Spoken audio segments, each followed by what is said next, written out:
ہمیں قرآن و سنت سے پتہ چلتا ہے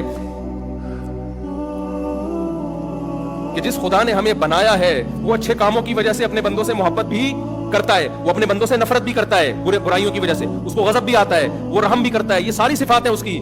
تو اللہ کو سب سے زیادہ غضب پتہ ہے کس وقت آتا ہے؟ جب کوئی زنا کرتا ہے، نا اس پہ بھی آتا ہے بہت زیادہ۔ جب کوئی چوری کرتا ہے، نا اس پہ بھی بہت آتا ہے، لیکن سب سے زیادہ نہیں آتا۔ جب کوئی ماں باپ کا دل دکھاتا ہے اس پہ بھی بہت غضب آتا ہے، سب سے زیادہ نہیں آتا۔ جب کوئی نماز چھوڑتا ہے یقیناً بہت غصہ آتا ہے، سب سے زیادہ نہیں آتا۔ جب کوئی قتل کرتا ہے بہت غصہ آتا ہے، سب سے زیادہ اس پہ غصہ نہیں آتا۔ جب کوئی چوری کرتا ہے اس پہ بھی بہت غصہ آتا ہے، سب سے زیادہ غصہ نہیں۔ سب سے زیادہ غضب اللہ کو اس وقت آتا ہے